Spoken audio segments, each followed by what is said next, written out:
سوال ہے کہ ترقی یافتہ ملکوں میں جہاں اکثر مرد اور عورت بعض اوقات مجبور ہوتے ہیں کہ دونوں مل کر گھر چلائیں، تو لڑکیوں کو جب وہ حصول تعلیم کی غرض سے جاتی ہیں تو کیا ترجیحات ان کے پیش نظر ہونی چاہیے اسلامی تعلیم کے مطابق؟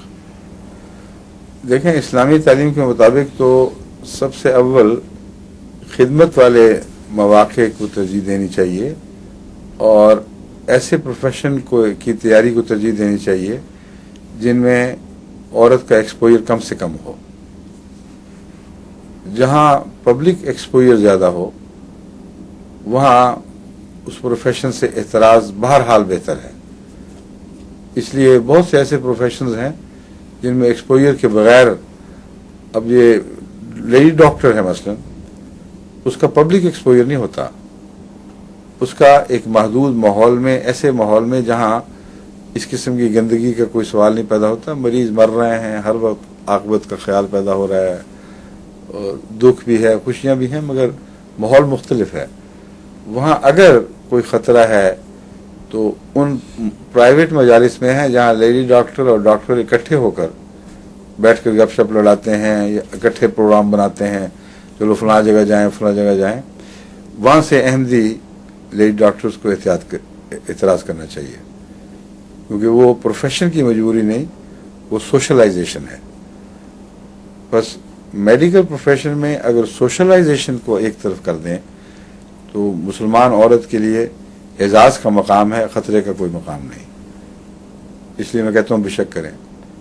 ٹیچرز ہیں، ان میں بھی ایک ایسا فاصلہ ہوتا ہے طلباء کا اور ٹیچرز کا، اور ٹیچر کا مزاج ہی ایک الگ بن جاتا ہے.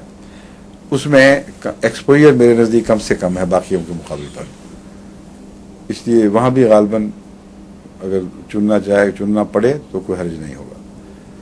اور تعلیم ویسے ہی ایک علم و علمانے کے اندر یہ دونوں باتیں آ رہی ہیں، ایک بدنی شفا اور دوسرے علم کی ترویج.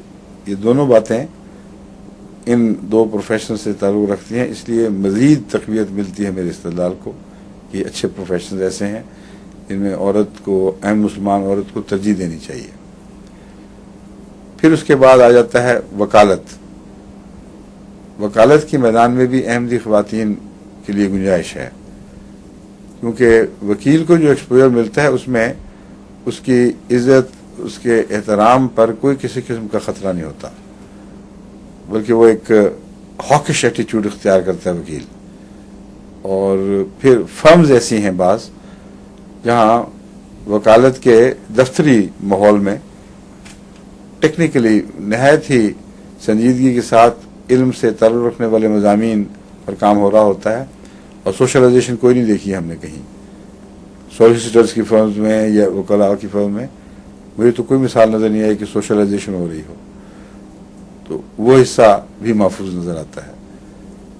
پھر بعض ریسرچ کے میدان ہیں، ان میں پیورلی ریسرچ اسکالرز کے طور پر احمدی خواتین بہت کام کر سکتی ہیں. تو یہ پروفیشنز ہیں جو بڑے معزز پروفیشن ہیں، اور ان کی طرف اگر کیے جائے تو ٹھیک ہے.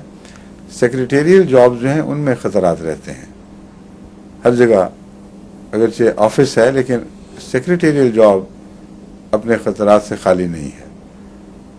اس لیے اس کو میں سب سے کم ترجیح دوں گا اگر دینی پڑے.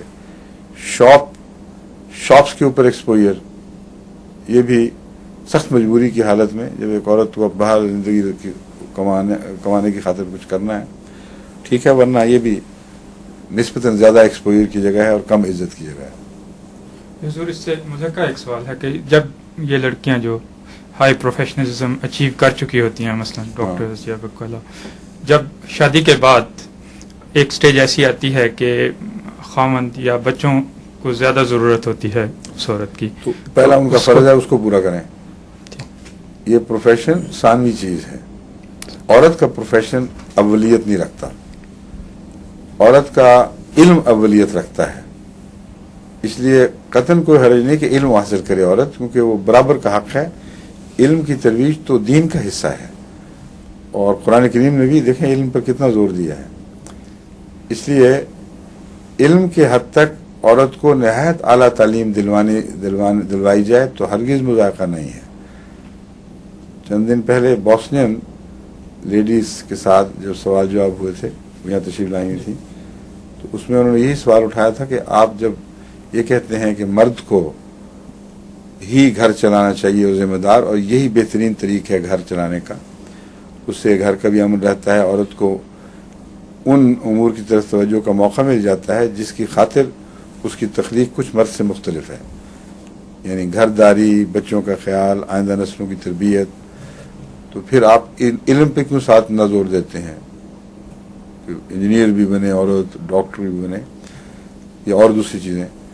تو میں نے کہا علم پر اس لیے زور دیتا ہوں کہ علم کے بغیر اس عورت کی شخصیت نہیں بنتی برابر کی جیسے کہ مرد کی ہونی چاہیے، اور اسے احساس کمتری رہتا ہے. صرف ایک خطرہ نہیں ہے بلکہ مرد کو پھر گھر میں کمپینین شپ نہیں ملتی، اور ایسے مرد کے بہک جانے کا زیادہ خطرہ ہے جس کو گھر میں روٹی پکانے والی اور بچے کی مشین تو میسر ہو مگر ذہنی رفاقت میسر نہ ہو. تو من ازواجنا قرۃ اعین جو مضمون ہے اس کا علمی اور شخصی لحاظ سے اور مزاجی لحاظ سے ہم آہنگی سے تعلق ہے، یعنی ایک تعلق یہ بھی ہے. اس سے پتہ چلا کہ ہر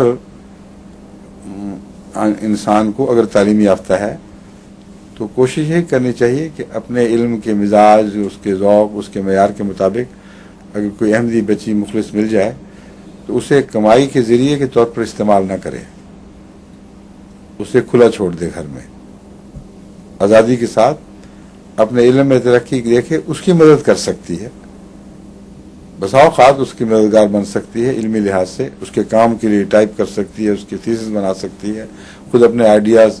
لیکن زیادہ تر تعلیم یافتہ ماں زیادہ اچھی نسل کی پرورش کرتی ہے.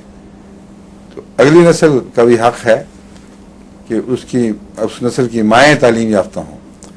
بس تعلیم کا محض پروفیشن سے تعلق نہیں ہے، مزید برآں اگر حادثاتی طور پر خامن سے عورت محروم رہ جائے یا اور کچھ علیحدگی ہو جائے، کچھ ایسے دردناک واقعات ہوں کہ اسے زندگی گزارنا الگ مشکل ہو جائے، تو یہ چیزیں پھر کام آ جاتی ہیں.